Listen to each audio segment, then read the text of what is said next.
बढ़िया बढ़िया गीत सुने के मिला। अब बड़ी ऊंची ऊंची बात।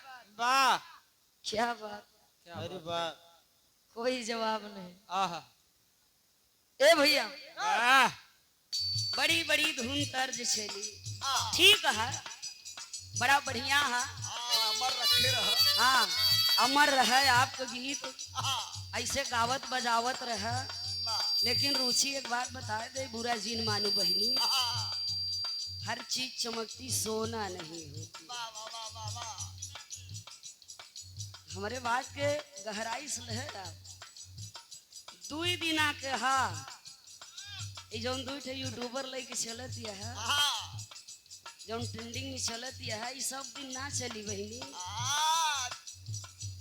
रेनू रोशनी जी खड़ी वहीं वाह तो एक बात कही कि रुचि हर चमकती चीज सोना नहीं होती। वाह आप लोग बैठा अब बिरहा सुनो तो वाह कहीं कि हर चमकती चीज सोना नहीं होती। वाह आज जवानी दो यूट्यूबर लाइक टहरत यहाँ बहनी एक कभो आगे कामे नहीं है। वाह 2015 से बिरहा गावत यहाँ न वाह कितना जगह बिरहा गावत यहाँ वो बहुत अच्छे से सब जानत है।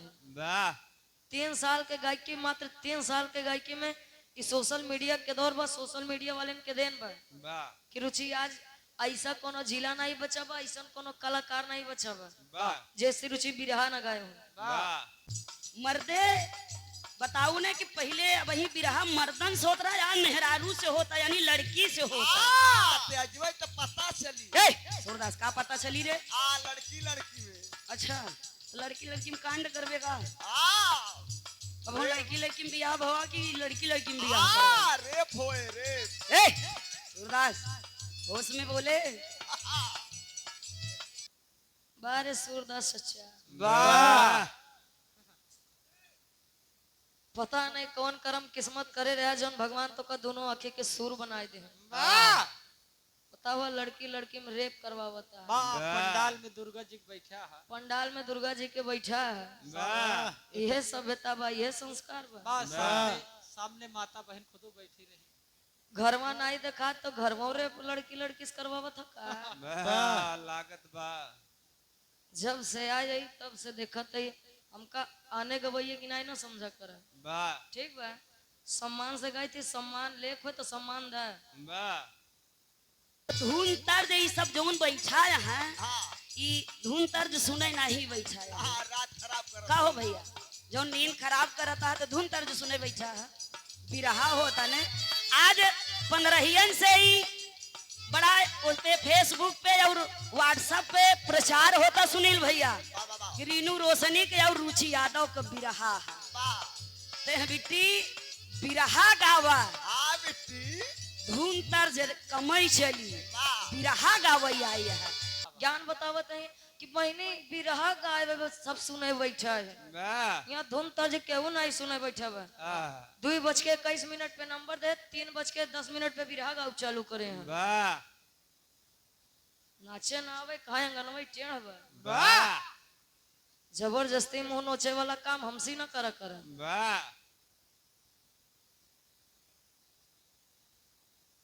ए भैया अरे यार हम शुरू से जब से आए हैं तब से सम्मान दे रहे हैं, दीदी यहू बहनी यहू।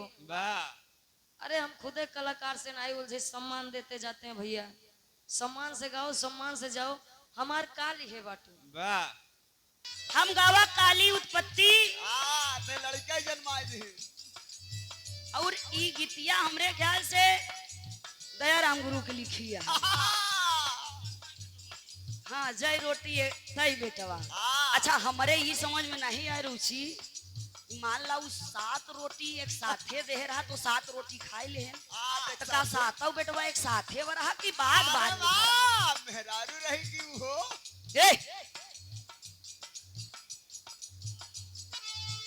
नहीं तो बात के बात रही कह दिया, बात ना बातें पे बात ना कहा तो बात रोवा था। गाय काली की उत्पत्ति बतावत यहाँ हम काली की उत्पत्ति गाय सूरदास जी कहा था हमारा लड़कियां जन्मावत है। सुने का गाय है मन मोर महुआ चीज घुसौले हुए तार निहात बा। मैंने बताया भक्त और भगवान का रिश्ता क्या होता है। भक्ति बस 2 मिनट के करा लेकिन भाव से करा। झूठे अगरबत्ती दिखाए कोनो मतलब नहीं होते। हमार निष्कर्ष ही रहा तो तू लड़के कहाँ जन्मावते। सुनील भैया क्या आदेश रहा कि सोहर गावल। हम कहे ठीक बा सोहर गाय देते बिरहावे में लड़का हो जाए और वही सोहरो गाय। तेमा हम का गलत कह दी है? समझने वाले लोग बैठे हैं, बताइए आप लोग बिरहा नहीं सुने? कितना धुन तर्ज हम गाए, हमसे ज्यादा तो धुन तर्ज हो गाया।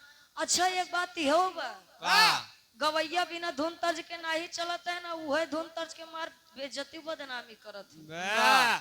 कहीं कि वह आज के गवैया नया नया गाय के ट्रेंडिंग में आया। अरे ट्रेंडिंग के मतलब का जानबू तू? आज के हम कहती काका जब सुनवार सुनबे न करी हैं, देवरा ढोड़ी चटना बा होठलाली से रोटी बोर के तो गवैया ससुर पागल बा झूठे गाई। पवन सिंह एक गाना गाए यहाँ लालीपॉप वाला गाना, खेसारी एक गाना गाए यहाँ की जा तारा समझा के जइहा देवरा चोली छोड़ के, अतनी जाए से पहले खाला होठलाली से रोटी बोर के। अरे देवी गीतियों तो गाए यहाँ, वो पर तो ध्यान के हो के नहीं जात। मार्केट में मिठाई और जहर दोनों मिलता है। मिठाई खाए के वक्त जहर खाए भाई हमका और आप पे निर्भर करत है। फालतू हुए बात। अब 2 लाइन कुछ बजा ले, हमारे तरफ से एक लोकगीत हो जाए, कार्यक्रम के समापन बाद दिनों कार्यक्रम बाद। अब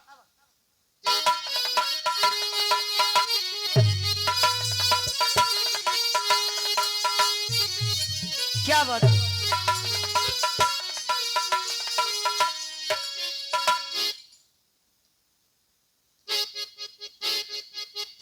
जियो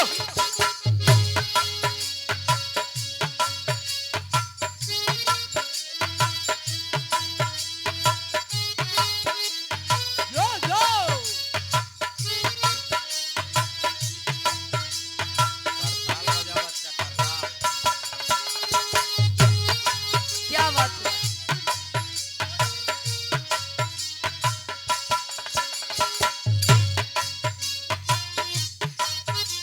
अरे वाह,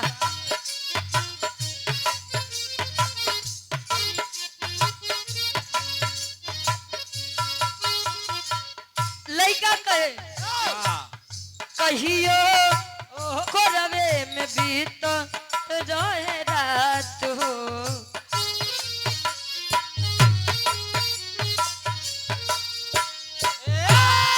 कहियो कोरवे में बीत रहे रात हो।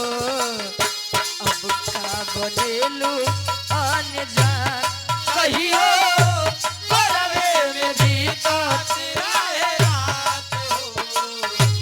अब का बनेलू अनजान, कहियो कोरवे में बीत रहे रात हो। अब का बनेलू अनजान। लइका कहे दिलवा पे हाथ धोके मनवा से पूछा हमके चाहेलू कि ना हो। दिलवा पे हाथ धोके मनवा से पूछा हमके चाहेलू कि ना हो। दिलवा पे हाथ धोके मनवा से पूछा हमके चाहेलू कि ना। आपन बनावल घर अपने ही हाथे रनिया ढाहेलू कि ना हो। आपन बनावल घर अपने ही हाथे रनिया ढाहेलू कि ना हो। आपन बनावल घर अपने ही हाथे रनिया ढाहेलू कि ना। जब से गईलू बलमुआ के गाँव हो,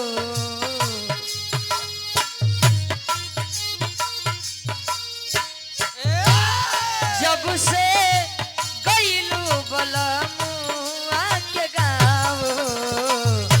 अब का बनेलू अनजान, जब से गईलू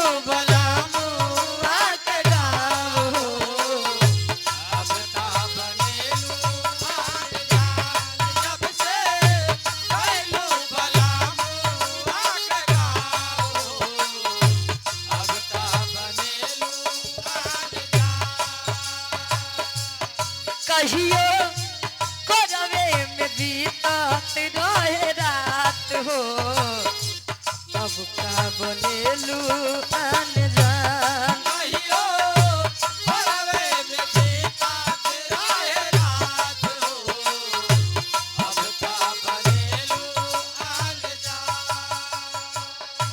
और आप सम्मानित धर्म के बड़े भैया इस भाव को समझते हुए देश राज यादव जी 51 रुपए का महान आशीर्वाद देवरा से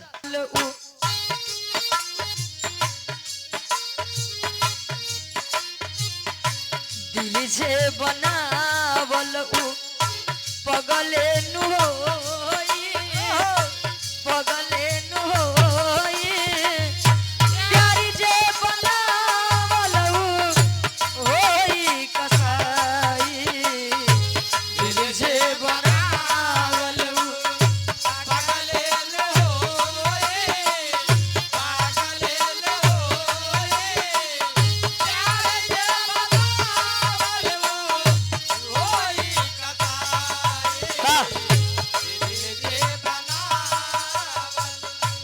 पहिले तनिक लागे पहिले तनिक लागे बाद में बुझाई बाद में बुझाई रोकले रोकात नइखे आई रोवाई पहिले तनिक लागल बाद में बुझाए बाद में बुझाए रोकले रकात लइके आवे रोवाए पहिले तनिक दिल के दर्दिया दिल के दर्दिया हरदिया नहारी हरदिया नहारी करी जे मोहब्बत फेरा में परी दिल के दर्दिया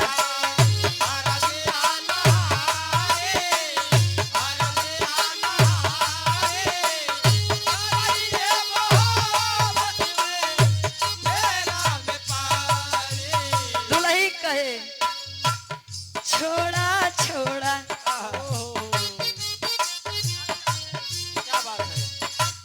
छोड़ा छोड़ा कलैया सैया